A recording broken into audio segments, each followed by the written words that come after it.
কথা যে তারেক রহমান কাগুজে বাঘ, এটা অনেক স্প্রেড করেছে। তারেক রহমান তো আসলে কাগুজে বাঘ। আপনারা কি মনে করেন তারেক রহমান অনেক কিছু? উনি কেন গণ অভ্যুত্থানের পরে দেশে আসলো না?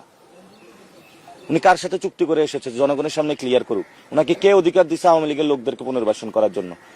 আওয়ামী লীগের যে সজীব ওয়াজেদ জয়, সে রাজনীতি করবে না করবে এটা জনগণ সিদ্ধান্ত নিবে। তাকে কে সিদ্ধান্ত নিতে বলেছে? এটা শুধু মির্জা আব্বাস না, 300 আসনেই তারেক রহমান এসব গডফাদারদের দিয়েছে।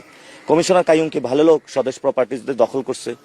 এই যে সাদেক হোসেনের খোকা, কালকে এক মহিলা আমার কাছে এসে কান্না করতেছে, 7 জন টিচারকে হলে স্কুল থেকে তারা বের করে দিয়েছে।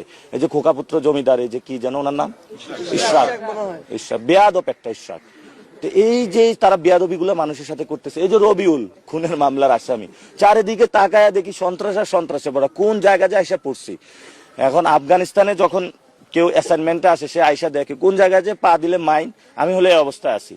শাহজাহানপুরের দিকে যায়, ওইখানে একটা মাইন, ওই মাইন আমার হলো ডিফিউজ করতে হইতেছে। ধানমন্ডির দিকে আরেকটা মাইন, উত্তরার দিকে জাহাঙ্গীরকে লাগায় রাখছে, ঢাকা 20 একজনকে। সবগুলো তো দেখেন গডফাদার সন্ত্রাসী। বলছে উনি প্ল্যান করে আসছে। কি প্ল্যান? যেখানে যেখানে হলো লিচু গাছ আছে ওই জায়গায় লাগাবে, যেখানে আম গাছ আছে ওইটা লাগাবে। আরেক জায়গায় উনি কি করছে, যেখানে মেডিকেল বিশ্ববিদ্যালয় আছে ওইখানে করবে, ওটার উপরে আরেকটা করবে। তো কয়েকদিন পরে ঘোষণা দিবে যে বিএনপি যেটা আছে আরেকটা বিএনপি প্রতিষ্ঠা করা লাগবে।